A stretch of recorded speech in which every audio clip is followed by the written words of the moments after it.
A todos, de nuevo vamos a entrar y a profundizar en una pequeña parte del Sermón del Monte en esta noche.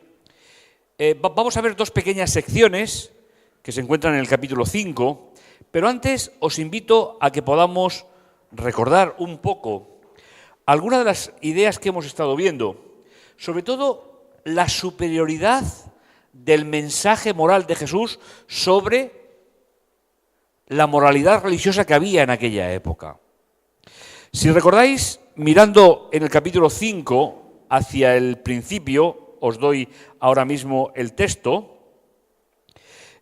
hay una idea de Jesús que va a ser complementada en el tema de hoy.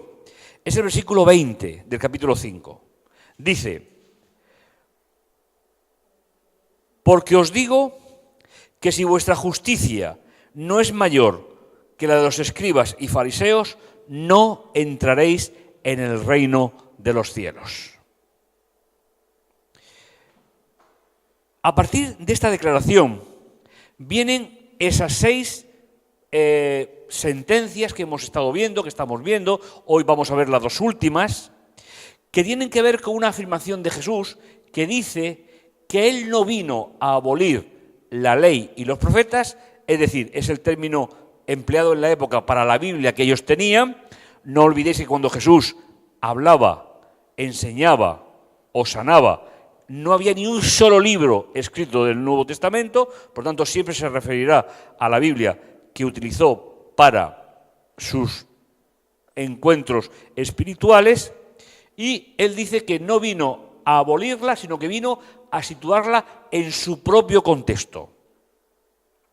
En segundo lugar, Mateo de 5 a 7, es una idea que vamos a recordar, del capítulo 5 al capítulo 7, no es una interpretación de la ley hebrea, sino es una polémica contra la interpretación que se hacía en su época. Esta es una idea que me parece fundamental para que podamos recordar. En el tema de hoy, el tema 6, Jesús enseña sobre 2 ideas fundamentales. Más allá de la venganza, los versículos del 38 al 42, y el amor a los enemigos, los versículos del 43 hasta el 48. Esas son las 2 pequeñas secciones que son secciones estructurales dentro del Sermón del Monte, es decir, tienen autonomía propia, por decirlo de alguna manera. Pues bien, vamos a comenzar por la primera, y es una idea realmente muy, muy interesante. Más allá de la venganza, es un poco el título que podríamos ponerle a esta pequeña sección. Como siempre, tenemos un esquema, en este caso es muy sencillito, solamente tiene 3 pequeñas microsecciones, pues porque Jesús es muy directo. Jesús va a hablar sobre la venganza. Espero que nos tomemos en serio estas palabras de Jesús, porque la venganza es un sentimiento natural de la persona que no es creyente. La pregunta es, ¿la seguimos manteniendo los creyentes? Ahí podría estar el problema. Porque Jesús, lo hemos dicho al principio, presenta una superioridad moral del cristiano, del creyente, sobre cualquier otra cultura. Muy bien, vamos a empezar por el principio. ¿De acuerdo? Versículo 38. Habéis oído que se dijo: ojo por ojo, diente por diente. La pregunta es, si Jesús no ha venido a cambiar nada, ¿puede cambiar esto? Esta es una pregunta muy interesante. ¿Sabéis? Aquí tenemos un problema de traducción. Yo sé que esto os empieza a sonar y las personas que nos ven a través de los medios informáticos también están acostumbradas, porque ya llevamos varios temas relacionados con el Sermón del Monte. La primera idea que yo tengo que tener en cuenta cuando leo esto, cuando leo este texto, es que Jesús no vino a cambiar, por lo tanto, vino a darle el significado original, el que se había perdido por el tiempo y el que se había distorsionado con la interpretación oral que era la que regía en aquella época. En primer lugar, si hacemos una traducción literal, el texto diría,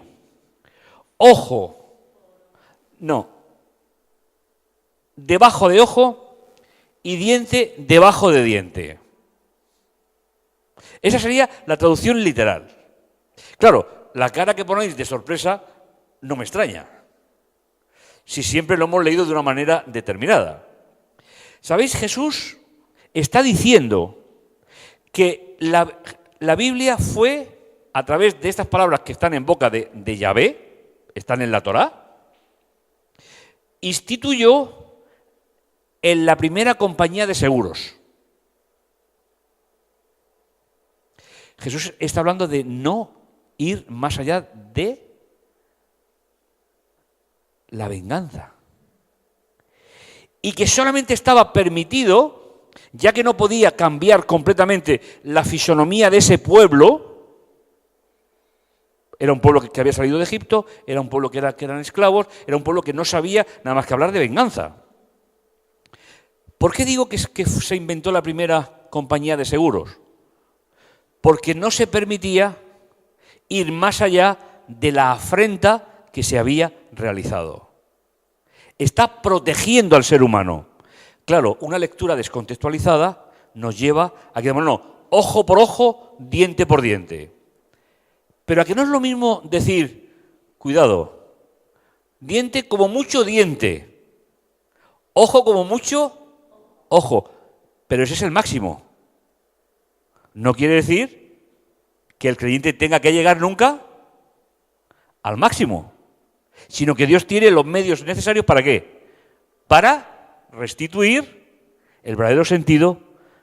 Por eso se permite, no cambiando, se permite recordarnos en los versículos 39 al 41 qué es lo que se quiso decir que nosotros interpretamos tan mal o que leemos tan mal.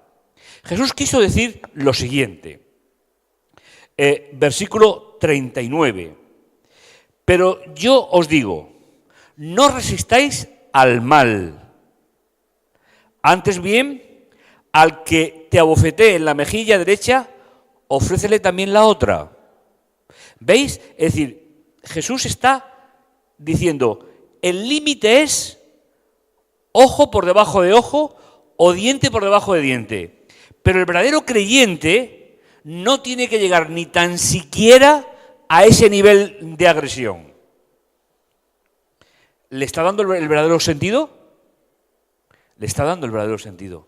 Que después de 1500 años, desde que se dio en el Sinaí, se había perdido a lo largo del tiempo. Y que lamentablemente nosotros a veces también hacemos una lectura muy estricta, siempre sin permitir que la reconciliación sea el verdadero sentido de la vida de un creyente. Por eso, recordar, ojo por debajo de ojo o diente por debajo de diente. Ese es el máximo. No puede haber venganza en la vida de un creyente. Pero Jesús dice, el creyente convertido no tiene que llegar ni tan siquiera a pedir una equivalencia del daño recibido. ¿No os parece que Jesús está limpiando la conciencia, limpiando la capacidad del ser humano de la venganza? ¿Sabéis qué es la venganza? La venganza siempre es un acto muy injusto. Porque es una acción-reacción. Y en esta vida todo lo que sea una reacción siempre será desproporcionado. Por lo tanto, tampoco Jesús dice literalmente que si te dan en una mejilla, tienes que estar permitiendo que te den siempre en la otra. Te está diciendo que ante un error de alguien, porque es un error, no busques la venganza, sino que facilita las cosas para que se produzca la reconciliación. Y yo creo que esa es una base fundamental del Evangelio. El Evangelio está basado en relaciones interpersonales, no en código de leyes solo, que lo están y son necesarios. No discutimos los 10 mandamientos, Pero una cosa es el máximo y otra cosa es el nivel deseado. El deseado no es la venganza. Por eso Jesús explica, si te da en una mejilla, pues pon la otra. Lo ideal es que nunca se dé esa situación, pero que no seamos o que no actuemos. Es decir, no sería lo mismo si te dan en una mejilla, pon en la otra, no sería también mejilla bajo mejilla, sería exactamente lo mismo. ¿De acuerdo? Y sigue diciendo, al que pleitea contigo para quitarte la túnica, déjale también el manto. Es decir, no actúes con venganza, no actúes sin racionalizar la respuesta. Y dejadme que os diga algo. Dios nunca nos va a pedir nada que no podamos hacer, pero siempre pedirá algo que conlleve una decisión personal. ¿Puedo controlar la respuesta? ¿Debo de controlar la respuesta ante una afrenta? ¿Lo va a hacer Dios por mí? No. Eso es lo que Jesús nos está diciendo. Y si leéis el texto con detenimiento, y no solamente os quedáis con la primera parte, ojo por ojo, diente por diente, limitaría completamente todo lo que está diciendo después. Seguimos. Hemos leído el 39, hemos leído el 40, 41. Y al que te obliga a andar una milla, vete con él 2. Y mientras que andamos juntos, aprovechemos para buscar la reconciliación. Mis hermanos, no podemos depositar en Dios que Dios haga lo que tengo que hacer yo por mi propia decisión. Tengo que tomar actitudes que permitan que Dios sea el Dios de las dos partes enfrentadas. Todo lo que yo haga para que la parte que me ha ofendido no pueda actuar Dios en su vida es venganza. ¿Difícil? Bueno, digamos que no es lo más usual, pero finalmente es la propuesta del Evangelio. Eso es lo que el Señor quiere para nosotros. Y finalmente, el versículo 42. A quien te pida, da. Y al que desee que le prestes algo, no le vuelvas la espalda. ¿No hemos leído al principio que si nuestra justicia no es mayor que la de los escribas y los fariseos, no entraremos en el reino de los cielos? Qué fácil sería la vida si todos aplicásemos los principios bíblicos. Muy bien. La primera parte es no a ir contra una persona como respuesta a algo que nos ha hecho, sino que permitamos que podamos caminar juntos para restablecer las relaciones. La segunda parte es amor a los enemigos, que son los versículos del 43 al 48.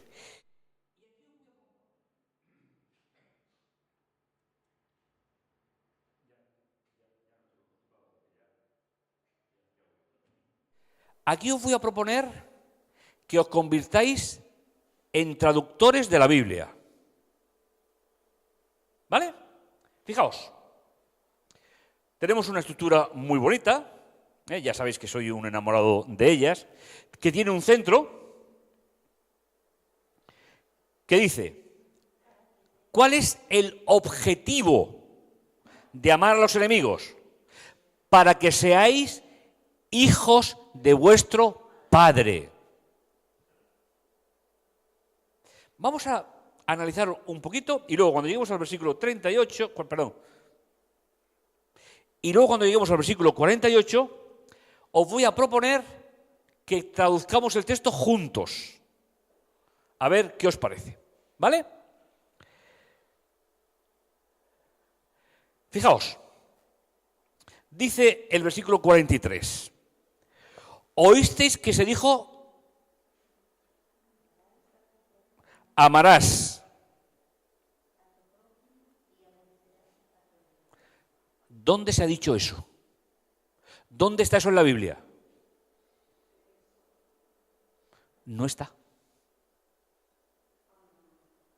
Eso es tradición oral. Eso es una interpretación de la época sobre un concepto equivocado. Es decir, amarás a los que te dan palmaditas en la espalda y no querrás a los que no te hacen la pelota. Sería una actualización libre del tema, ¿vale? Entonces, fijaos, dos cosas. Amarás a unos y aborrecerás a otros. Si buscamos en toda la Biblia de Jesús, o en la Biblia de Pablo, o en la Biblia de Santiago, no lo encontramos, no está. Sino que es una interpretación que se enseñaba en la época. Ser bueno con los que son buenos contigo, no serlo con los que no lo son. Eso era una propuesta habitual en la época de Jesús. Sin embargo, Jesús dice, amarás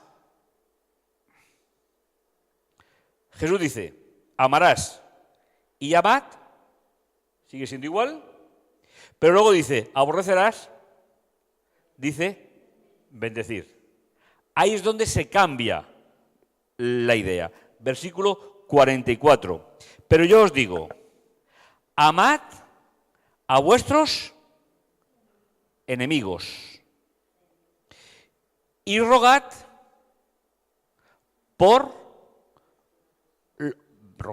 bendecir, ¿por quién? Pero fijaos en una cosa. En el versículo anterior, fijaos, dice, amarás a tu prójimo. Y la pregunta es, ¿quién es mi prójimo? Cualquier ser humano que se cruza conmigo en mi camino. El más próximo. Es decir, da igual que sea en una circunstancia de trabajo, montando en un medio de transporte, yendo por la calle, haciendo una cola para comprar en un hipermercado o conduciendo por la calle. Jesús dice en esta parte, amad a tu prójimo. Pero es que el prójimo es todo el mundo. Incluido el enemigo. Que anteriormente, en la sección anterior, hemos dicho que tenemos que restablecer con él una relación como máximo lo que me ha hecho. Pero limitando el máximo, restablecer, ayudar todo tipo de relaciones para que Dios pueda ser el Dios de ambos, el Dios de los dos. ¿Y esto qué sentido tiene? Como vemos en el centro, cuando conseguimos amar y bendecir a los que están con nosotros o no piensan como nosotros, ¿cuál es la consecuencia? Versículo 45. Para que seáis hijos de vuestro Padre Celestial, que hace salir su sol sobre buenos y malos y llover sobre justos o injustos. Es decir, el creyente es el punto de reconciliación para que Dios pueda actuar en el corazón de todos. A mí me parece un mensaje realmente espectacular. Y si Jesús dice que lo hagamos, ¿lo podemos hacer? ¿De qué depende? De una decisión personal. Y creo que ahí es muy importante. A veces tenemos tendencia a echarle la culpa a Dios, o si somos creyentes, al enemigo de Dios. Y nosotros nos quitamos del medio. Cuidado con eso. Ni Dios actuará sin el permiso del hombre, ni Satanás actuará sin el permiso del hombre. Siempre somos agentes en el conflicto. Siempre. O nos ponemos de parte de Dios ¿O nos ponemos de parte? Pero siempre a través de ¿qué? De una decisión personal. Y como estamos viendo en el centro de la estructura, actuando así es una parte de nuestra experiencia religiosa que nos convierte en hijos de Dios. Porque como ya hemos dicho en algunas otras ocasiones y en algún otro contexto, nosotros no nacemos como hijos de Dios. Nosotros somos adoptados como hijos de Dios cuando aceptamos el plan de Dios para nuestra vida. Pues bien, dice Jesús, 46-47, me parece precioso, me parece un texto realmente, dice, porque si amáis a los que os aman, ¿qué recompensáis? ¿No hacen eso mismo los publicanos? ¿Os acordáis que anteriormente hemos dicho que si nuestra justicia fuese mayor que la de los escribas y los fariseos, no entraremos en el reino de los cielos? Eso es la parte legal. Pero aquí habla de personas que no eran consideradas religiosas. Porque va a hablar de publicanos y de quién más. Fijaos lo que dice el texto. Y si no saludáis más que a vuestros hermanos, ¿qué hacéis de particular? ¿No hacen eso mismo los gentiles? Fijaos, 4 fracciones en la época. Escribas y fariseos, publicanos y gentiles. Los judíos solo se solían relacionar con judíos. Solamente estaban obligados a amar a los judíos. Y consideraban como enemigos al resto. ¿Cómo se puede aplicar eso a nuestra vida de hoy? El Señor nos está llamando a que tomemos decisiones para la reconciliación. ¿Sabéis? Se puede hacer mucho más daño con la lengua que escuchando. Y por eso Dios nos dio una sola lengua y 2 oídos. Para que escuchemos el doble de lo que hablamos. ¿Os habéis fijado que vuestras orejas tienen la figura de un interrogante?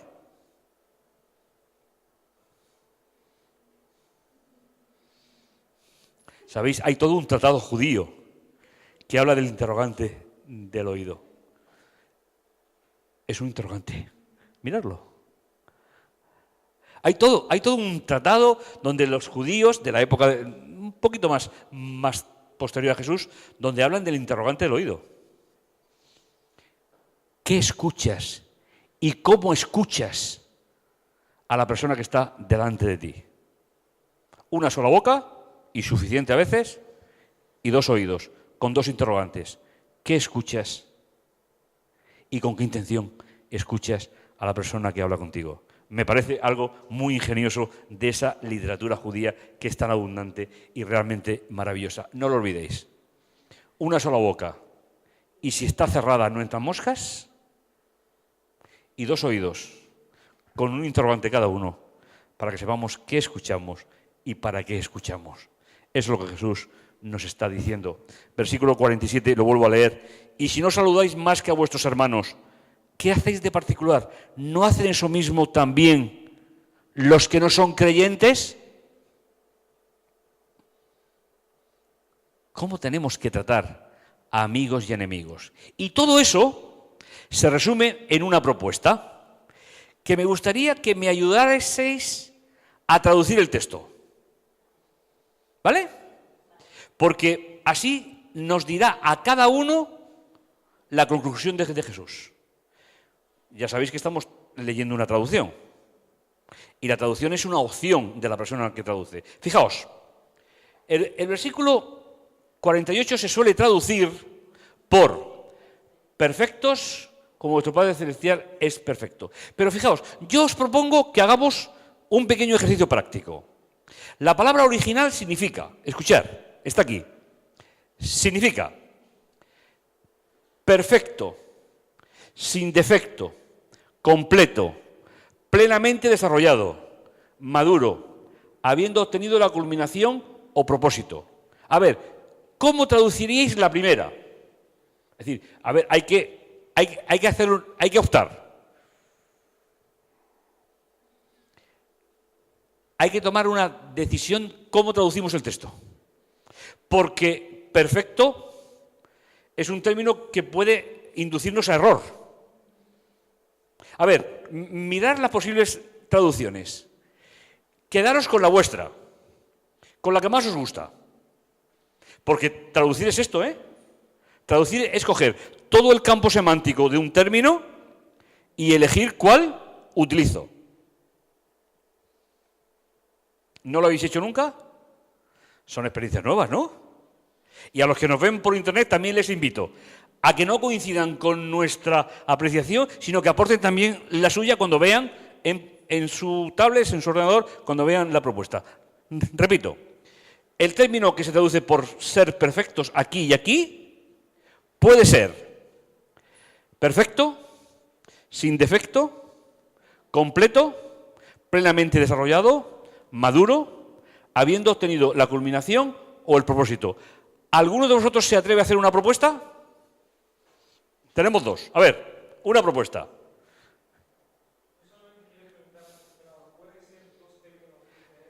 Deberían de serlo. Deberían de serlo, ¿por qué? Porque nosotros somos un proyecto de Dios, pero el proyecto viene de Dios. Dios siempre será más que nosotros. ¿Vale? Pero claro, como tenemos todas esas opciones, a ver, yo quiero escuchar cuál es la propuesta de aquí, después escucharemos y el que se atreva. Y yo, si después me dejáis, yo os doy la mía. A ver.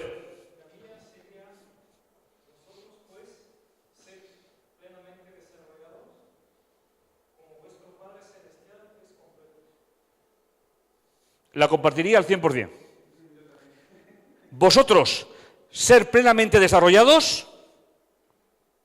Es decir, estamos hablando de integrar en nuestra vida el proceso que Jesús ha hecho. ¿Oísteis que fue dicho, mas yo os digo? Coincido al 100%. A ver qué propuesta. Venga.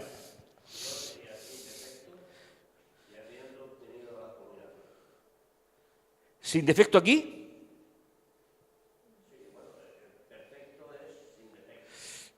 Vale, yo ahí tengo mi problema. Ahí es una traducción un tanto griega, ¿eh? Es decir, un tanto filosófica, pero bueno, es una traducción. ¿Alguna otra?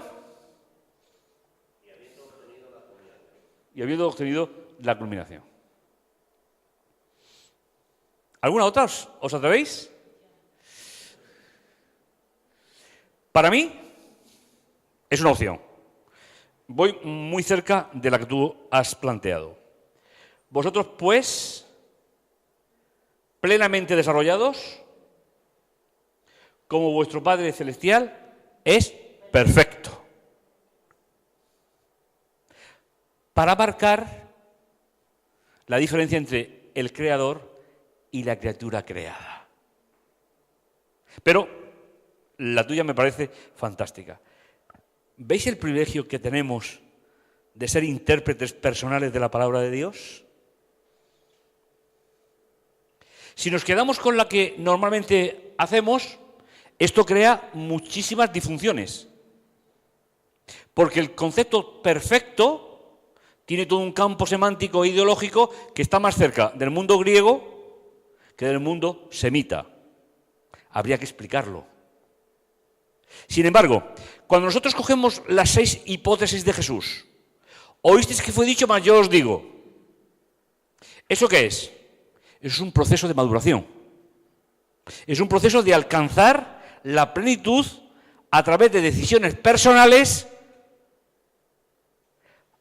adquiriendo el consejo de Jesús. Por eso me parece muy bien, es una opción que cojamos plenamente desarrollados. Cuando nuestra justicia es mayor que la de los escribas y fariseos, y cuando tratamos a los publicanos y cuando tratamos a los gentiles como Dios quiere, ¿hemos tenido un proceso de maduración? Sí. ¿Nosotros en qué lado de esos cuatro que acaba de nombrar? ¿Estamos en el ¿Nosotros podemos relacionarnos con gentiles? ¿Podemos relacionarnos con personas que tienen un sentido estricto de la ley de Dios? Y que para ellos todo su concepto es la ley y no es la relación personal con otro. Cualquier creyente puede relacionarse con los cuatro. Y no solamente tenemos que amar a los que nos hacen la gracia, de decir, oye, qué majo eres, qué bueno. No. También a los que no piensan como nosotros. Y a la hora de la venganza está totalmente erradicada del pueblo de Dios. Y como máximo, lo que nos hizo. Pero siempre hay que quedar por debajo. Por lo tanto, me parece muy buena la traducción, que es, el término perfecto en la Biblia de Jesús, el hebreo es tamim, que significa honrado, justo, cabal, íntegro, acabado. Esto es un poco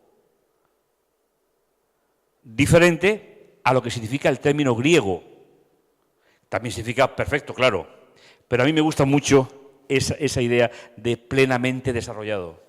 Es decir, vosotros, plenamente desarrollados, porque habéis integrado el mensaje de Jesús, sabéis relacionaros con los que son a favor, con los enemigos, con los que son estrictos con el cumplimiento de la ley, con los que todavía no son creyentes, habéis establecido una relación con todos, y eso es el resultado de la segunda parte del texto. Como vuestro Padre celestial. ¿Pondréis alguno de los para concluir? Pues perfecto, sin defecto, completo. Esta es la propuesta que el Señor nos hace en esta noche. Quedaros con ella. Posiblemente hasta la evolucionéis en el tiempo. Posiblemente cambiaríais algunos de los términos en algún momento de vuestra vida. Así es el dinamismo de la traducción. Perfecto no nos da en nuestra cultura. En la cultura hebrea sí, pero en la cultura griega no.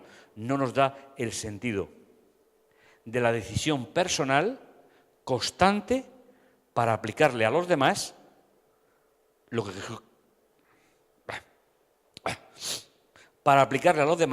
Jesús quiere que sea nuestra vida. ¿Qué os parece? Hermoso.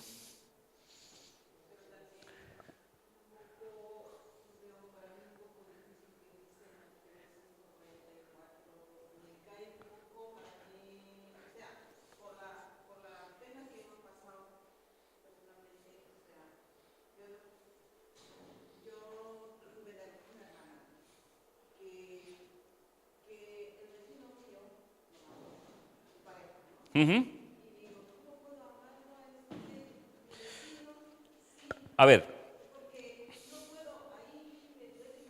Sí, para nuestros oyentes que nos oyen a través de la red, estamos hablando de cómo podemos amar a alguien que nos ha hecho daño o que le ha hecho daño a alguien. Muy bien. ¿Me dejáis un par de minutos e intentamos un poco situar? Fijaos, estamos hablando del versículo 44, ¿vale? Si volvemos hacia atrás, es decir, aquí está situado en esta estructura cuando nos dice, oísteis que fue dicho, amarás, aborrecerás, pero yo os digo, amar y bendecir. Se cambia el aborrecer por bendecir. Ese es el matiz.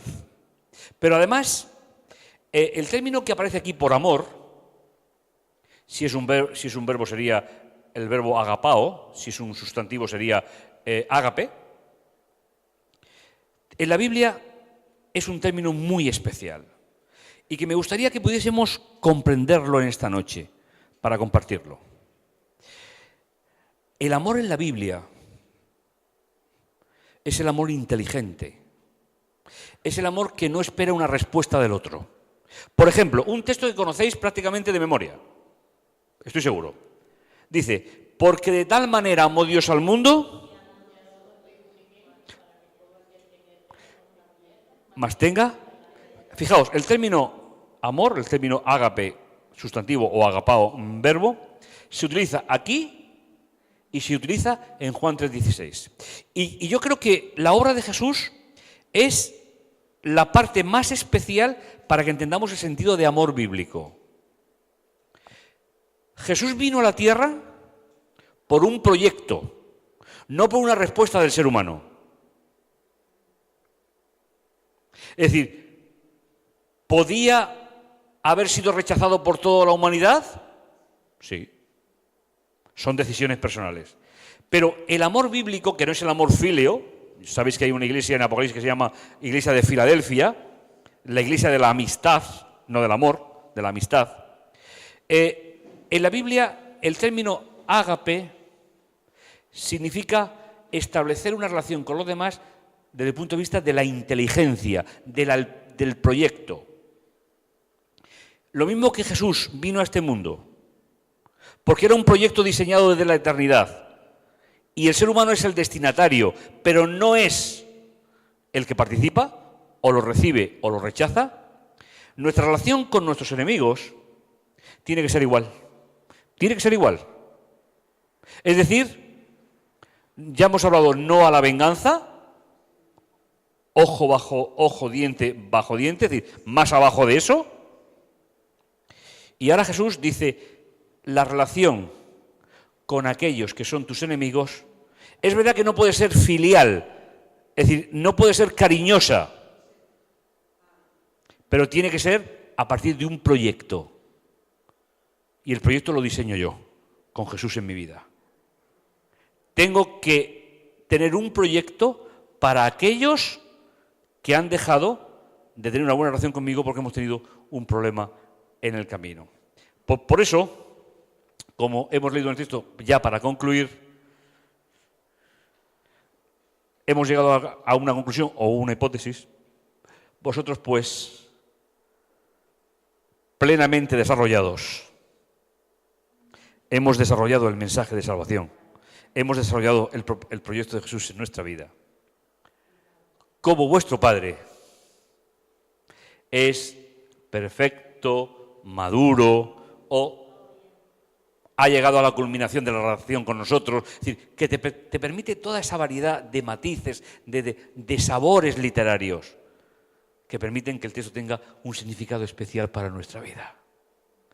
Ojalá, tanto vosotros como los que nos están viendo a través de Internet, tengamos esa experiencia religiosa.